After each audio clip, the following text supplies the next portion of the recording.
সুপ্রিয় দর্শক বন্ধু, আমি অ্যাস্ট্রোলজার জে আহমেদ। আশা করি আপনারা সকলেই ভালো আছেন। সুপ্রিয় দর্শক বন্ধু, যে সকল বন্ধুরা ইতিপূর্বে আমার এই চ্যানেলটি সাবস্ক্রাইব করেছেন তাদের প্রত্যেককে অসংখ্য ধন্যবাদ এবং কৃতজ্ঞতা জানাচ্ছি। যে সকল বন্ধুরা আমার চ্যানেলে নতুন যুক্ত হয়েছেন, এখনো এই চ্যানেলটি সাবস্ক্রাইব করেননি, বিনীত আহ্বান জানাচ্ছি এই চ্যানেলটি সাবস্ক্রাইব করার জন্য, পাশে থাকা অল বেল আইকন বাটনটি ক্লিক করার জন্য, যাতে আমার পরবর্তী সকল ভিডিও সবার আগে দেখতে পারেন। সুপ্রিয় দর্শক বন্ধু, আজকের ভিডিওটি না টেনে পুরো ভিডিওটি শেষ পর্যন্ত দেখুন, কোন স্ক্রিপ্ট না করে পুরো ভিডিওটি দেখুন। যদি ভিডিওটি টেনে দেখেন তাহলে অনেক তথ্য আপনার অগোচরে থেকে যাবে। তাই আমি অনুরোধ করব পুরো ভিডিওটি শেষ পর্যন্ত দেখবেন। ভিডিওটি ভালো লেগে থাকলে লাইক দিবেন, কমেন্টস করবেন এবং শেয়ার করবেন। আপনাদের একটি লাইক, একটি কমেন্টস, একটি শেয়ার আমাকে আরো নিত্য নতুন ভিডিও উপহার দেওয়ার উৎসাহ এবং অনুপ্রেরণা যোগাবে। সুপ্রিয় দর্শক বন্ধু, হস্তরেখা পর্বের আজকের ভিডিও বা আজকের বিষয় হচ্ছে স্বাধীন চেতা অথচ উন্নতশীল মানুষের হাতের চিহ্ন। স্বাধীন চেতা মানুষ কারা? এই মানুষরা জীবনে কিভাবে উন্নতি করতে পারেন? হাতের কোন চিহ্ন থাকলে তিনি জীবনে উন্নতি করতে পারেন? আজকের বিষয়টি আমি আপনাদেরকে বোঝাবো। আপনি আপনার হস্তরেখা দেখে, আপনি নিজে ঘরে বসে এই ভিডিওটি দেখে আপনার সম্পর্কে আপনি নিজে ধারণা নিতে পারবেন। তাই আপনাকে জানার জন্য, আপনার নিজেকে জানার জন্য, নিজেকে বোঝার জন্য এই ভিডিওটি। তাই বলবো, এখনো বলছি, পুরো ভিডিওটি না টেনে দেখুন। সুপ্রিয় দর্শক বন্ধু, স্বাধীন চেতা অনেক মানুষ আছেন জীবনের স্বাধীন চেতা পর নির্ভরশীল নয়, কিন্তু তারা নিজেরা অনেক কিছু করার চেষ্টা করেন এবং তাদের মধ্যে কাজকর্মের উৎসাহ উদ্দীপনা কাজ করে। তারা সব কাজেই খুব স্বাধীন চেতা, পরের অধীনে কাজ করতে তেমন একটা পছন্দ করেন না। যারা স্বাধীন চেতা মানুষ, এই সকল মানুষদের এই মঙ্গলের যে স্থানটি আছে, মঙ্গলের স্থানটি খুব উঁচু থাকবে এবং মঙ্গলের স্থানে কোনো কাটাকুটি থাকবে না। বরাবরের মতো আমি আপনাদেরকে হস্ত করতলের এই যে ইয়াটি আছে, রেখাটি বোঝাচ্ছি। এই যে ফিঙ্গারটি, এই ফিঙ্গারটি হচ্ছে আমরা জ্যোতিষ শাস্ত্রে যেটিকে শুক্রের ফিঙ্গার বলে থাকি, বৃদ্ধাঙ্গুলি ফিঙ্গার বলে থাকি। এই ফিঙ্গারটি হচ্ছে তর্জনী ফিঙ্গার, যেটিকে আমরা জ্যোতিষ শাস্ত্রে বৃহস্পতির ফিঙ্গার বলে থাকি। এটি হচ্ছে মিডল ফিঙ্গার, যেটিকে জ্যোতিষ শাস্ত্রে শনির ফিঙ্গার বলে থাকি। এটি হচ্ছে অনামিকা ফিঙ্গার, যেটিকে জ্যোতিষ শাস্ত্রে রবির ফিঙ্গার বলা হয়ে থাকে। এটি হচ্ছে কনিষ্ঠা ফিঙ্গার, যেটি হচ্ছে জ্যোতিষ শাস্ত্রে বুধের ফিঙ্গার বলা হয়ে থাকে। এই যে রেখাটি দেখতে পাচ্ছেন, এটি হচ্ছে হৃদয় রেখা, এটি হচ্ছে ভাগ্য রেখা, এই রেখাটি হচ্ছে আয়ু রেখা। এখানে আরেকটি রেখা দেখা যাচ্ছে, আপনারা দেখতে পাচ্ছেন। যদি কোনো জাতক জাতিকা যদি স্বাধীন চেতা হন, তাহলে তার এই মঙ্গলের স্থানটি খুব উঁচু থাকবে। মঙ্গলের স্থানে কোনো কাটাকুটি থাকবে না, মঙ্গলের স্থানে কোনো ক্রস চিহ্ন থাকবে না, ত্রিশূল চিহ্ন থাকবে না, কোনো মৎস্য চিহ্ন থাকবে না। মঙ্গলের স্থানটি খুব সুউচ্চ থাকবে। সেই সকল জাতক জাতিকারা জীবনে উন্নতি করতে পারবেন। রাহুর স্থানে খুব উচ্চ থাকবে এবং কোনো কাটাকুটি থাকবে না। রাহুর এই যে স্থানটি আপনারা দেখতে পাচ্ছেন, এখানে কোনো কাটাকুটি থাকবে না, এই স্থানটি খুব উচ্চ থাকবে। এখানে কোনো ক্রস থাকবে না, কোনো কালো তিল থাকবে না, কোনো ধরনের ত্রিশূল চিহ্ন বলুন, মুদ্রা চিহ্ন বলুন, জপ চিহ্ন বলুন, কোনো চিহ্ন থাকবে না রাহুর এই স্থানটিতে। রাহুর স্থান যত সুগঠিত হবে, যত সুন্দর হবে, যত স্পষ্ট হবে, সেই মানুষটি তত স্বাধীন চেতা হবে, তত জীবনে উন্নতি করতে পারবেন এবং তার জীবনে কোনো ধরনের বাধা বিঘ্নতা হবে না। তিনি যে কোনো উপায়ে জীবনে উন্নতি লাভ করতে পারবেন। যদি কোনো জাতক জাতিকার আয়ু রেখা ও শিরোরেখা গোড়া থেকে আলাদা বা পৃথক ভাবে হয়, তাহলে সেই জাতক জাতিকার জীবনে বাধা বিঘ্নতা আসতে পারে। এই যে আয়ু রেখাটি আছে, আয়ু রেখাটি গোড়ালি থেকে উঠেছে, আয়ু রেখাটি গোড়ালি থেকে উঠে তর্জনী ফিঙ্গারের নিচ পর্যন্ত গেছে। এই যে শিরোরেখাটি আছে, এই শিরোরেখাটি যদি আয়ু রেখার দিকে মিলে যায়, যদি কোনো জাতক জাতিকার হৃদয় রেখার নিচের থেকে আয়ু রেখার দিকে মিলে যায়, হৃদয় রেখার নিচ থেকে শুরু হয়ে আয়ু রেখার দিকে মিলে যায়, তাহলে সেই জাতক জাতিকা খুব স্বাধীন চেতা হবেন এবং তিনি খুব ধনী হবেন। কর্মজীবনে তিনি খুব সফল হবেন। ব্যবসা করুন, চাকরি করুন বা যে কোনো পেশায় যান না কেন, এই ব্যক্তিটি জীবনে সফল হতে পারবেন। এই ব্যক্তিটির জীবনে কোনো ধরনের বাধা প্রতিবন্ধকতা আসবে না। সকল বাধা প্রতিবন্ধককে তিনি কাটিয়ে উঠতে পারবেন। তার জীবনে কোনো ধরনের অভাব অনটন হবে না। তার হাতে কখনোই অর্থের অপচয় হবে না, তিনি যে কোনো ভাবে উন্নতি লাভ করতে পারবেন। যদি কোনো জাতক জাতিকার এই বৃহস্পতির স্থানটি খুব ক্ষেত্র থাকে, বৃহস্পতির স্থানটি খুব উচ্চস্থ থাকে, এখানে ক্রস চিহ্ন থাকে, বৃহস্পতির স্থানটিতে ক্রস চিহ্ন থাকে, এই ধরনের ক্রস চিহ্ন থাকে, তাহলে সেই ব্যক্তিটি খুব উন্নয়নশীল হবেন। তিনি অল্প থেকে নিচের থেকে খুব উপরে উঠতে পারবেন, অল্প টাকার পুঁজি থেকে বিরাট ধনী হতে পারবেন, অল্প টাকার পুঁজি থেকে বড় অঙ্কের ব্যবসায়ী হতে পারবেন, যদি বৃহস্পতির ক্ষেত্রে ক্রস চিহ্ন থাকে আর বৃহস্পতির স্থানটি কোনো কাটাকুটি না থাকে, সুউচ্চ থাকে। আর যদি কোনো জাতক জাতিকার এই হস্ত করতলটি যত নরম হবে তিনি তত স্বাধীন চেতা হবেন, হস্ত করতলটি যত লালচে কালার হবে, গোলাপি কালার হবে, সেই জাতক জীবনে উন্নতি লাভ করতে পারবেন। তার জীবনে উন্নতির ক্ষেত্রে কোনো ধরনের বাধা বা প্রতিবন্ধকতা কখনোই আসবে না, তিনি যে কোনো উপায় হোক জীবনে উন্নতি লাভ করতে পারবেন। যদি এই বৃহস্পতির স্থানে ক্রস চিহ্ন থাকে, হৃদয়ের রেখার নিচ থেকে কোন রেখা আয়ু রেখা পর্যন্ত যায়, মার্শাল রেখাটি আয়ু রেখা পর্যন্ত যায়, তাহলে সেই জাতক স্বাধীন চেতা হবেন এবং জীবনে উন্নতি লাভ করবেন। যদি কোনো জাতক জাতিকার বৃদ্ধাঙ্গুলির পর্ব লম্বা হয়, আপনারা দেখুন এই যে বৃদ্ধাঙ্গুলিটি, এই বৃদ্ধাঙ্গুলির পর্বটি অনেক লম্বা আমি দিয়েছি, এই বৃদ্ধাঙ্গুলির পর্বটি লম্বা হয়, বৃদ্ধাঙ্গুলিতে কোনো কাটাকুটি না থাকে, তাহলে এই জাতক কিন্তু জীবনে উন্নতি লাভ করতে পারবেন। বৃদ্ধাঙ্গুলির পর্বটি লম্বা হয় এবং বৃদ্ধাঙ্গুলিটিতে যদি কোনো কাটাকুটি না থাকে, তাহলে সেই জাতক জীবনে উন্নতি লাভ করবেন এবং তার উন্নতির ক্ষেত্রে কোনো ধরনের প্রতিবন্ধকতা হবে না। তিনি যে কাজটি হাত দিবেন সেই কাজটিতেই সফল হবেন, তিনি প্রত্যেকটা কাজেই সফল হবেন এবং সাকসেসফুল হবেন যদি বৃদ্ধাঙ্গুলির পর্বটি সুউচ্চ হয়। বৃদ্ধাঙ্গুলির পর্বটি কোন জাতকের যত সুউচ্চ হবে সেই জাতক জীবনে তত ধনী হবেন, সেই জাতকের জীবনে কখনোই কোনো অভাব অনটন হবে না, অর্থনৈতিক হোক মানসিক হোক যে কোনো ধরনের অভাব অনটন হবে না এবং এই জাতকের সকল মানুষের সাথে সম্পর্ক খুব ভালো হবে, কারণ তারা মানুষকে বুঝতে পারেন, মানুষের সাথে মিশতে পারেন, অল্পতে যে কোনো মানুষকে সন্তুষ্ট করতে পারেন। যদি কোনো জাতক জাতিকার হাতের করতলটি নরম হয়, আমি আবারও বলছি, যদি কোনো জাতক জাতিকার হাতের এই করতলটি নরম হয় তাহলে সেই জাতক স্বাধীন চেতা হবেন।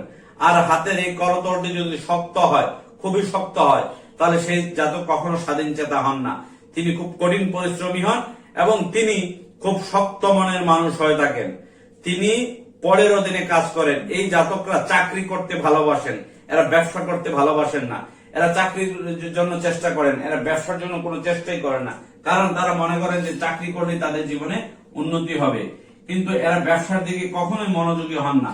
কিন্তু এই জাতকগুলো যদি ব্যবসার দিকে মনোযোগী হতেন তাহলে কিন্তু তিনি ব্যবসায় সফল হতে পারতেন।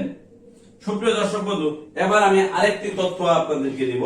যদি কোনো জাতক জাতিকার আঙ্গুলগুলো সুন্দর হয়, এই যে হাতের 5টি আঙ্গুল আপনাদেরকে দেখালাম, এই আঙ্গুলগুলো যদি সুন্দর হয়, আঙ্গুলগুলোতে যদি কোনো কাটাকুটি না থাকে, কোনো ক্রস না থাকে, আর শনির এই জায়গাটি, শনির আঙ্গুলের এই জায়গায় যদি মুদ্রা চিহ্ন থাকে, তাহলে সেই জাতক জীবনে উন্নতি হবে। এই ধরনের মুদ্রা চিহ্ন শনির আঙ্গুলে যদি থাকে সেই জাতক, তাহলে জীবনে উন্নতি লাভ করতে পারবেন। তিনি কখনো পরের অধীনে চাকরি করে কাজ করে সন্তুষ্ট হবেন না, কারণ তিনি চাইবেন নিজে নিজে উদ্যোক্তা হতে, নিজে নিজে ব্যবসা করতে, নিজে নিজে ব্যবসা প্রতিষ্ঠান করতে, গার্মেন্ট শিল্প ফ্যাক্টরি করতে। তিনি পরের কাজ কখনো পছন্দ করবেন না।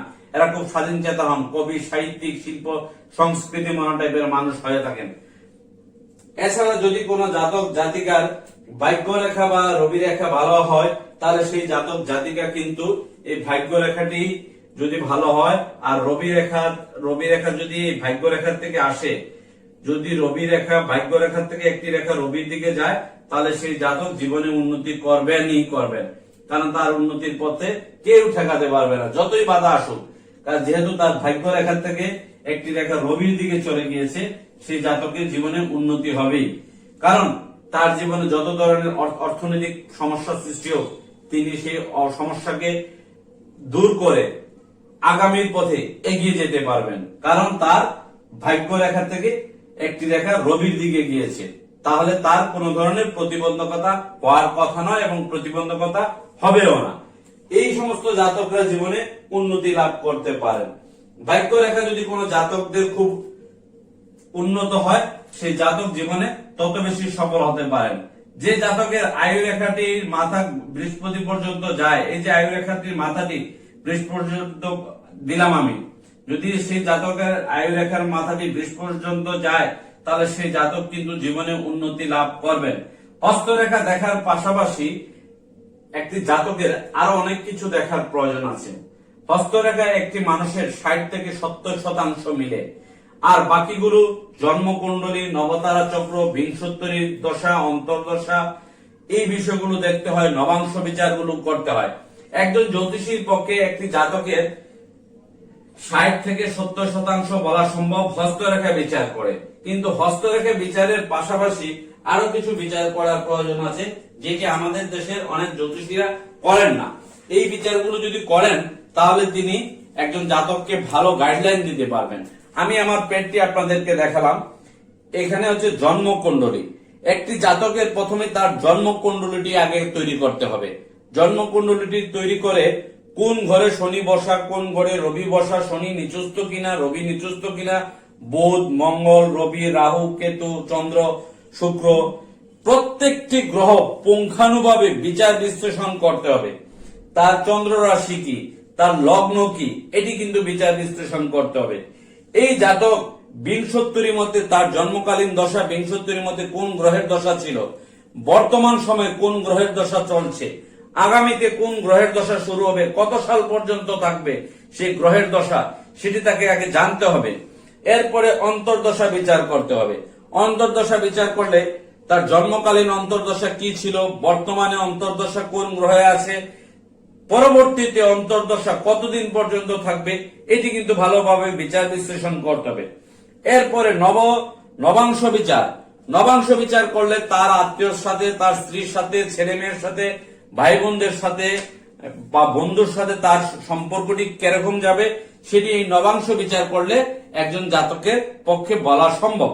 নবাংশ বিচারটি মোস্ট ইম্পর্টেন্ট জ্যোতিষ শাস্ত্রে। জন্মকুণ্ডলী, নবাংশ বিচার অনেক অনেক গুরুত্বপূর্ণ। সর্বশেষ এই নবতারা চক্রটি বিচার করতে হবে। নবতারা চক্র বিচার করে সেই জাতক সম্পর্কে অনেক তথ্য দেওয়া যাবে। সেই জাতক বিদেশে যেতে পারবেন কিনা, বা তার ব্যবসা ভালো কিনা, তার চাকরি ভালো কিনা, তার জন্য কোন কর্ম ভালো, সেটি নবতারা চক্র থেকে বিচার করে অনেক সময় বলা সম্ভব। এরপরে সর্বশেষ প্রতিকার। প্রতিকার আমাদের দেশে জ্যোতিষীরা 2-4-5টি কথা বলে রত্ন পাথরের কথা লিখে দেন, যে আপনি এই রত্ন পাথরটি পড়েন, এই রত্ন পাথরটি পড়েন। আসলে রত্ন পাথরটি 2-4টি কথা বলে লিখে দিলেই হলো না। রত্ন পাথরটি প্রেসক্রাইব করার আগে তার প্রত্যেকটি বিচার বিশ্লেষণ করে তারপরে রত্ন পাথর বিচার করার প্রয়োজন। কারণ একটি কথা মনে রাখবেন, একটি রত্ন একটি জাতক কতদিন যাবৎ ব্যবহার করতে পারবেন এবং এই রত্নটি তার জন্য উপকার হবে কিনা, এই রত্নটি কত বছর বয়স পর্যন্ত পড়তে পারবেন এবং এই রত্নটি দ্বারা তিনি বেনিফিটেড হবেন কিনা, সেটি অভিজ্ঞ জ্যোতিষীকে বুঝতে হবে এবং বলতে হবে। এবং এই রত্নটি কোন ধাতুতে পড়তে হবে, কিভাবে পড়তে হবে, তার শরীরের ওজন অনুযায়ী কত ক্যারেট পাথর তার জন্য শুট করবে, সেটি আগে বুঝতে হবে, তারপরে প্রেসক্রাইব করতে হবে। যদি নিজের খেয়াল খুশি মতো আপনি প্রেসক্রাইব করেন, 5 মিনিটে একটি ক্লায়েন্ট দেখেন, কখনোই কোনো ক্লায়েন্টকে আপনি সন্তুষ্ট করতে পারবেন না। আপনি প্রয়োজনে ক্লায়েন্টকে 30 মিনিট, 40 মিনিট, 1 ঘন্টা সময় দিন। আপনার ফ্রিটা আপনি ক্লায়েন্টের কাছ থেকে বাড়িয়ে নিন, যে আপনি ডাবল ফ্রি নিন, কিন্তু আপনার ক্লায়েন্টকে এমন ভাবে প্রেডিকশন করবেন যেন আপনার ক্লায়েন্ট সন্তুষ্ট হন এবং তার জীবনী সম্পর্কে, তার আগামী দিনগুলো যেন কোনো ধরনের ঝামেলা বা প্রতিবন্ধকতা না আসে, সেই বিষয়গুলো তাকে ভালো করে বুঝাবেন। খালি হস্তরেখা দেখেই যে তার সম্পর্কে বুঝাতে পারবেন তা কিন্তু নয়। যারা ইংরেজি জন্ম তারিখ জানেন না, বাংলাদেশের অনেক মানুষ আছেন যারা জন্ম তারিখ জানেন না, সেই মানুষের আপনি জন্মকুণ্ডলী কিভাবে বিচার করবেন? সেই মানুষকে আপনি সংখ্যা তত্ত্ব বিচার করতে হবে। সংখ্যা তত্ত্ব বিচার করতে হবে। সংখ্যা তত্ত্ব, সংখ্যা তত্ত্ব বিচার, সেই জাতকটির ক্ষেত্রে সংখ্যা তত্ত্ব বিচার মোস্ট ইম্পর্টেন্ট। সংখ্যা তত্ত্ব বিচার করতে হবে। সংখ্যা তত্ত্ব বিচারটি কি? ইংরেজিতে যেটা আমরা নিউমারোলজি বলে থাকি, ইংরেজিতে যাকে আমরা নিউমারোলজি বলে থাকি, সেই নিউমারোলজি বিচার মতে সেই জাতকের কোন রত্নটি ব্যবহার করা প্রয়োজন, সেটি আপনি আগে ভালো করে বিচার করবেন। বাংলাদেশের অনেক জ্যোতিষী আছেন, ছটফট করে 2-4 মিনিটে 5 মিনিটে ক্লায়েন্টকে বিদায় দেন, ক্লায়েন্টের কথা শুনতে চান না। আসলে একটি ক্লায়েন্ট আপনার কাছে কেন আসলেন, কি সমস্যার জন্য আসলেন, তার বর্তমানে কোন গ্রহের দশা চলছে, আগামী দিনে কোন গ্রহের দশা চলবে, বা কোন গ্রহের দশা তিনি পার করে এসেছেন, বা এখন তার কোন পেশায় যাওয়া উচিত, এগুলো ভালোভাবে বিচার বিশ্লেষণ করেই না তাকে প্রতিকার করবেন। সুপ্রিয় দর্শক বন্ধু, এতক্ষণ যারা মনোযোগ দিয়ে আমার ভিডিওটি দেখলেন, আপনাদের প্রত্যেককে ধন্যবাদ জানাচ্ছি। যারা আমার চ্যানেলে নতুন যুক্ত হয়েছেন, আমার চ্যানেলটি এখনই সাবস্ক্রাইব করে নিন, পাশে থাকা অল বেল আইকন বাটনটি ক্লিক করে নিন। আমার আজকের ভিডিওটি আপনাদের কাছে ভালো লেগে থাকলে, তথ্যবহুল মনে হয়ে থাকলে ভিডিওটি লাইক দিন, শেয়ার করুন এবং কমেন্টস করুন। আপনারা সকলেই ভালো থাকুন।